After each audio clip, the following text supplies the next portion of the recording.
think my favorite thing about these videos on YouTube is that nobody looks at them.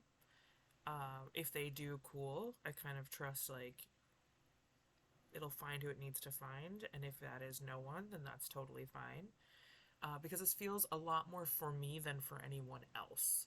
But I also firmly believe that when we show up for ourselves and what we need, that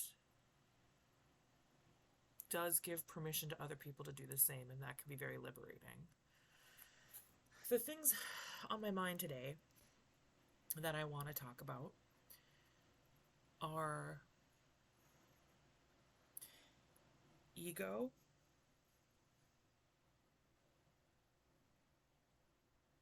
and maybe alcoholism. Not as they relate to each other, actually, but just two different categories of conversation thoughts. So the first one is on ego. I have found in my lifetime so far that ego is the biggest barrier. Not just for me, it seems for like a lot of us, if not all of us. And a lot of times, for the longest time, I thought, well, I don't have a problem with ego because I don't have a problem thinking I'm like the best ever, right? My ego stuff doesn't tend to go towards like the grandiosity. It doesn't tend to go towards this idea that I am going to do something extraordinary and everyone's going to know me and I'm going to be famous. That idea I don't love. If that happened, I don't know what I would do. I guess I would deal with it. But that's not where the ego tends to hang me up. Like, that's not the barrier I struggle with. I tend to struggle with ego the opposite direction, which I think is more common and something I didn't even realize the ego could do, right? This idea that we're so uniquely broken, or we're broken to a point beyond repair. And that's just ego. That's a lie. That's an ego lie. Ego truly is anything I've found, anything that moves us away from a spiritual truth. And how I know it's a spiritual truth is because it feels aligned. It feels true. I feel at peace. I feel certain. I feel safe. I feel guided.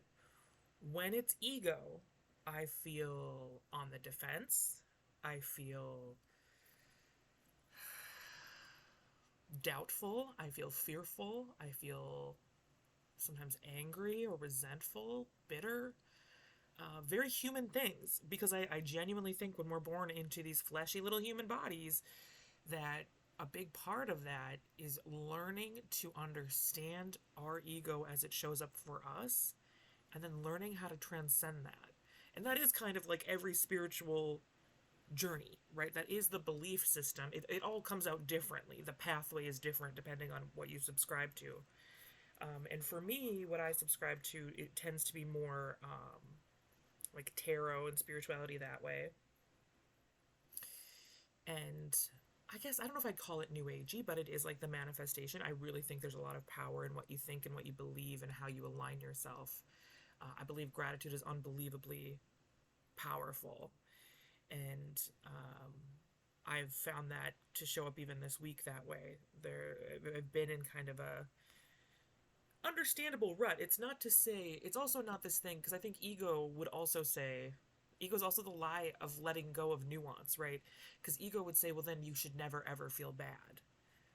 You're in a life, you're in a human life. Sometimes you will feel bad. There are things that are going to happen that feel bad, like someone dying, losing a job, losing a pet. There's a ton of things that are going to happen that are going to make you feel bad. And that's, I mean, that's okay. You don't have to be positive all the time. And just because you're letting yourself feel those feelings doesn't mean you're out of high vibration.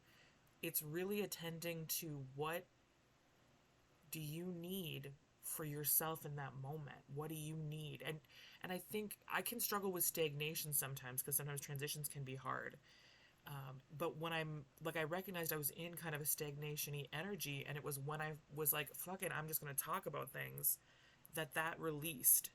And so I think it's recognizing that, but the journey is different for each person. For every one of us, that is a different journey.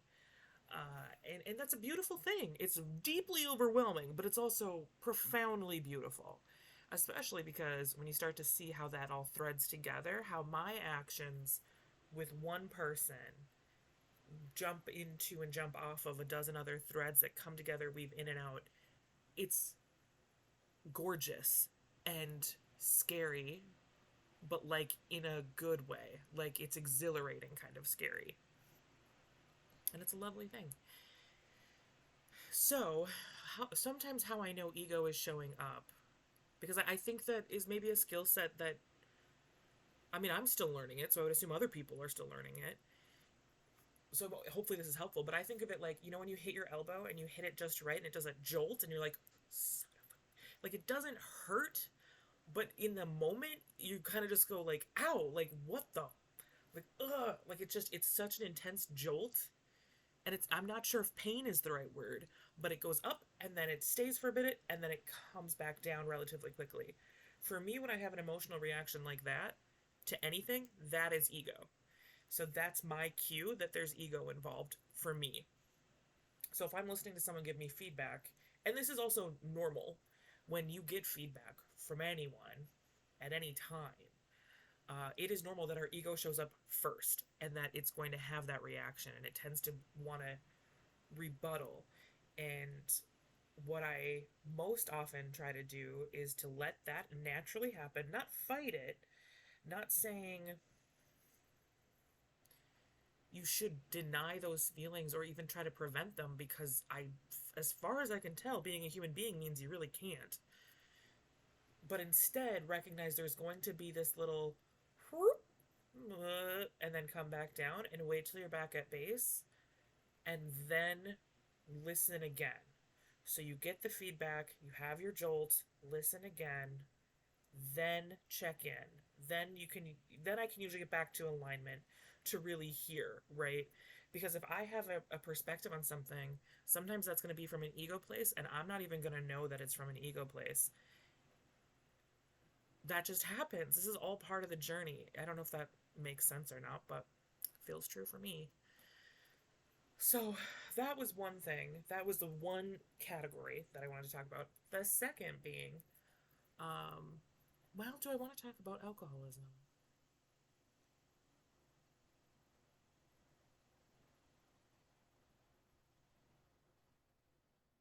I think I do briefly. So I lost a man that I loved and love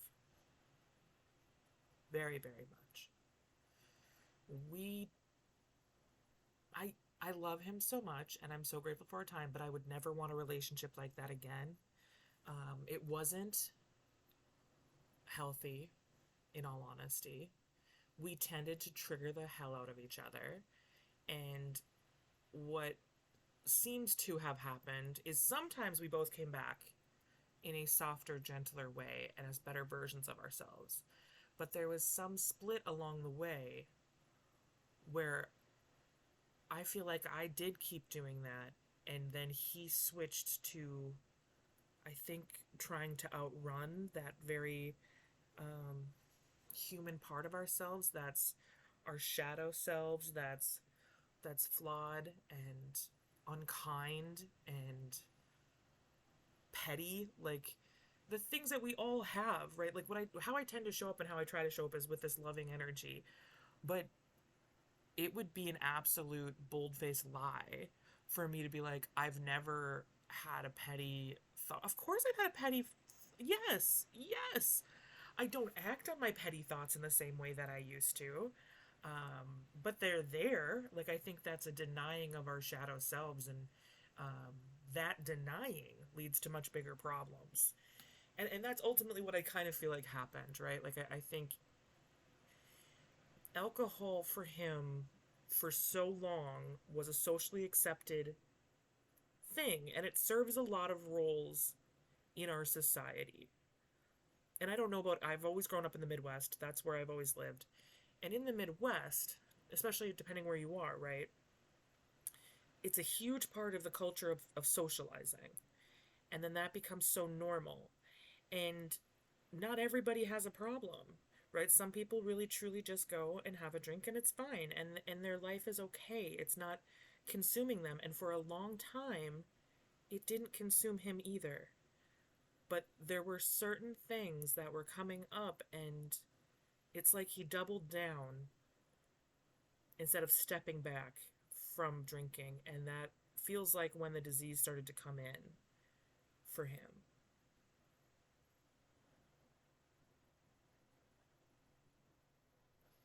Hmm. And it's so hard to love someone. It was easy to love him. I want to clarify that. He as a person was unbelievably easy to love. I would dare it to say that it was very hard to not love him. He was incredibly lovable and incredibly kind and generous, and he had this way of showing up when he talked to someone. He was so profoundly present with them that it was like they were the only person that mattered in the world and in his life, and that changed them. I got to hear that, how profound that act of showing up presently was and is. So that's not to say that he was in any way unlovable, but loving someone with an addiction is very difficult. And that was not my first rodeo with that. I don't know that it'll be my last. I guess time will tell. I certainly don't want to be necessarily that. Well, I don't know, right? I don't know how my journey's going to go. I trust that it will unfold for my highest good and confront me with the lessons I need. So I'm open to that, whatever that may be. But he, the disease, the thing about addiction, right, is a disease is inside of the person that we love. And it's not something like a broken limb where you put a cast on it and you can see that it's healing. And it's not something like cancer where you understand they're going to have to get sicker for a while to get better. It's it's something that the society, and I get, because being the person on the, it's like a family disease is how it's described a lot, and I get that I was impacted by that disease as well, and I get this feeling of like, why couldn't you just accept help? There's still a lot of feelings there, but because that's part of the disease, right? The disease inherently, it changes brain chemistry, but it also makes it that much harder to get out. I have so much compassion for that.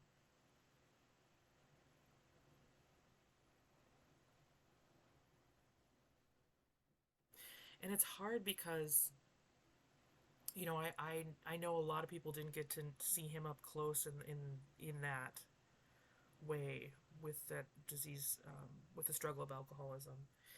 And I gotta say, a bit, thank God, right? Like I have great gratitude that people didn't, because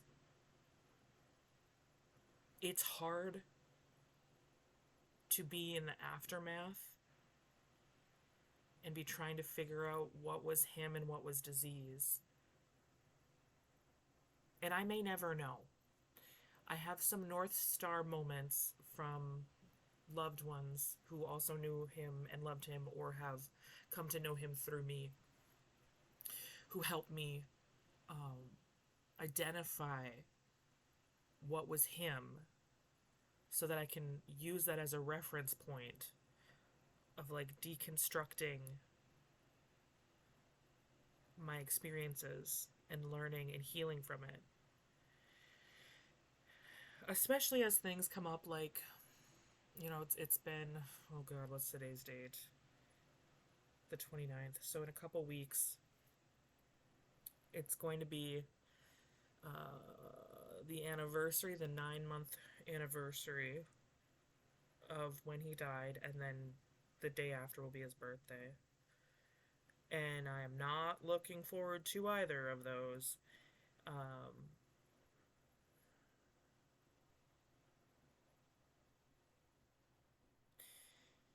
it's it brings up a lot of complicated things around life, around alcohol, around love, around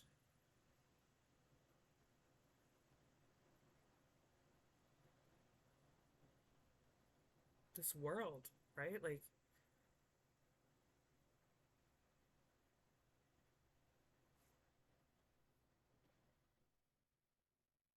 ugh.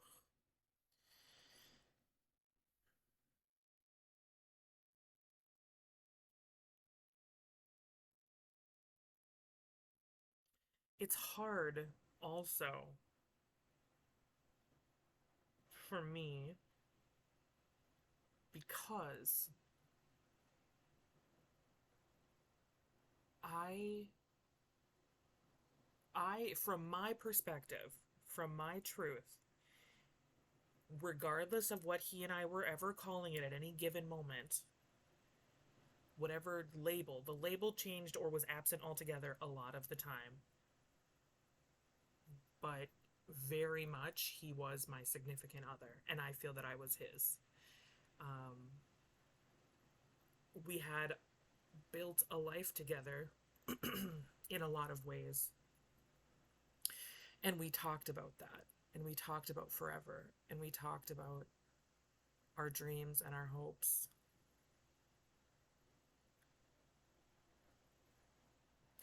What's hard also, though, right, for me, is in his dying, learning how many people didn't know about me, didn't know what I was to him or who I was to him. And there's a little bit of ego there. I can feel that there's a little bit of ego there, but there is also a deep soul wound. And I guess that's also worth ties back to the first part of this video about ego, right? Sometimes there's ego that gets in the way, and sometimes that ego that pops up is trying to protect us from tapping into a deep soul wound, because that wound, the wound that I am not worthy of being claimed, of being loved, of being celebrated, of wanting to let people know that I am with them, right? This idea of being less than is a soul wound for me. And that is something that, although is, I think, very far along in its healing journey, I think would be a lie to say that it's done, because I kind of feel like maybe we never get all the way done with that. Maybe. Time will tell. I'm sure I'll document it if we do, or if I do. But, um, man alive.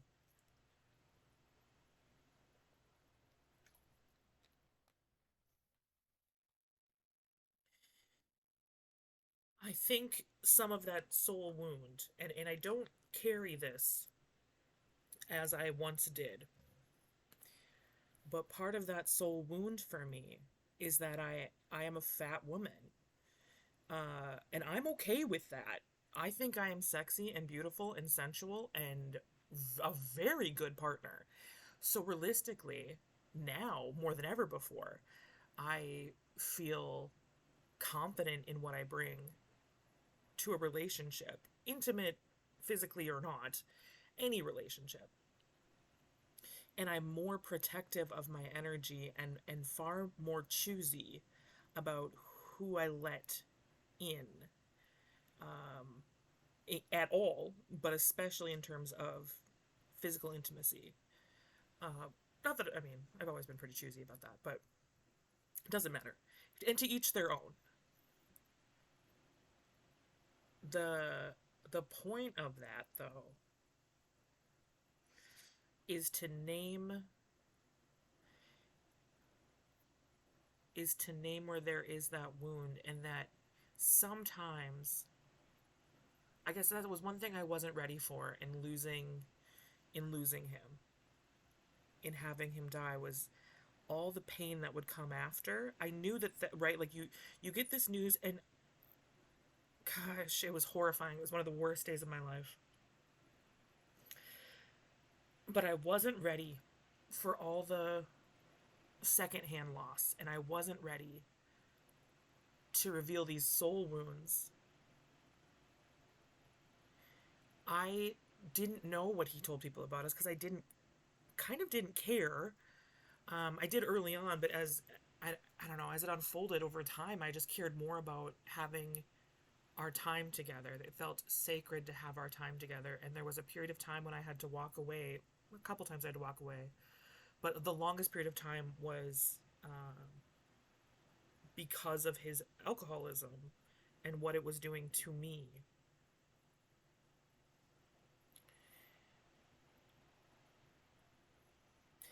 And I helped go through his estate, um, and I didn't realize all the things he had kept.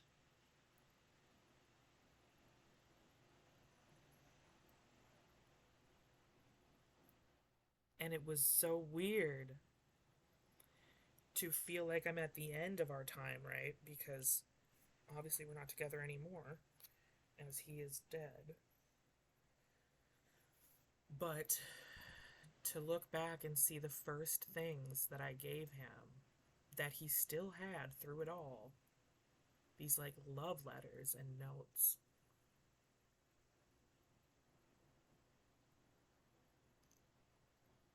But he didn't tell anyone. And I certainly will not be accepting that moving forward. But there's also, I think, an important, both an ego lesson and a soul wound for me, in that I accepted that at all. And truly, that was the best love that I would allow myself to accept at that time. And that is a hard truth to face.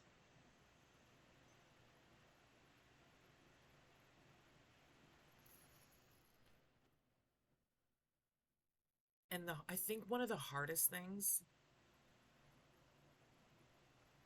in naming this, in talking about this, is this deeper understanding, especially as I try to stay out of ego and in soul alignment, is that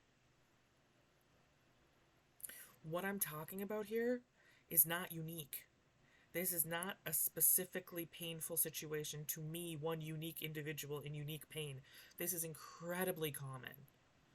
This is incredibly common. Taylor Swift, who, have you seen her? What? Taylor fucking Swift had a line in that song, right? He kept me like a secret and I kept him like an oath. That, what I'm talking about, I mean, these are maybe different details, right? I certainly don't date celebrities, but, well, yet, who knows? I'm open to a journey. But the point being, right, is that this accepting of less than we deserve, these soul wounds and these things that show up that I'm describing maybe are wrapped in different details, but it's the same universal struggle and truth. It's the same thing. And when you kind of tap into that, that can be overwhelming to recognize that this is one story of literally millions, billions, potentially, who have also felt a similar way. And that can be so hard to hold space for. And I feel immediately my ego wanting to come up and in to say, like, I don't know, to minimize it or to give up, to say then there's no point to any of it if it's all so big. But my soul says, if that problem can be so universally felt, then so can the solution. If it's universal that we struggle with these things, then it's also universal that we can love through and beyond these things, that we can heal. And see, then when I say that, it calms the ego. that part of me settles down. It's like that. It was like a jerk. It was like this fear, and we need to get rid of that feeling immediately. But I guess in real time, what I tried was just to hold it off and try to keep listening to what feels true. And it's that if if this pain and this loss, even going to the specific details of this, my specific journey of losing an alcoholic partner, or the thread of being a woman who's fat or otherwise and is kept like a secret, there's things about that are universal, that those specific threads are shared. I don't even know how many times. I would guess millions. But if that's true, and I believe that it is, then that means so can the solution, right? So can the love. And I think it doesn't always start with us. I think that's one of those really convenient things that we want to say to simplify. Like, you have to love yourself first. I guarantee I did not love myself when I got into a relationship with Brian at all. In fact, I pretty actively still hated myself. I was more loving of myself than I'd been previously, but it wasn't like I was fully loving myself at that time. But through loving him and being loved by him, both in the ways that were really wonderful and the ways that were problematic, I learned to love myself better and more deeply. And I'm a far better person on the other side of all of this than I was going into it. And that is something that I'm very proud of. And I think that is something that I will continue to measure in my relationships and in chapters that end. If I can look back and reflect deeply and say, am I a better person on the other side of it? And I think ultimately that power always is within us. Nobody else has that power to make meaning for us. And that to me gives me great sense of empowerment and control, right? Because anything external can happen. An asteroid could hit me right now in real time and my life could end, and that would be unfortunate. It could be that a job ends or another loved one dies, or all sorts of things that have happened not that terribly long ago in my life. But the one thing that remains constant is my ability to choose how I will handle that and how I will approach that and how I will make meaning and how I will use whatever is given to me as a way to continue to nourish my soul and respectfully check my ego and become part of a solution. I don't think our world works the way that it is. I don't think the systems work. And I don't know the answers. But I know that if we can all see the problem, or even if many of us can see the problem, not even all, if many of us can see the problem, then we can be part of the solution. That power is in us.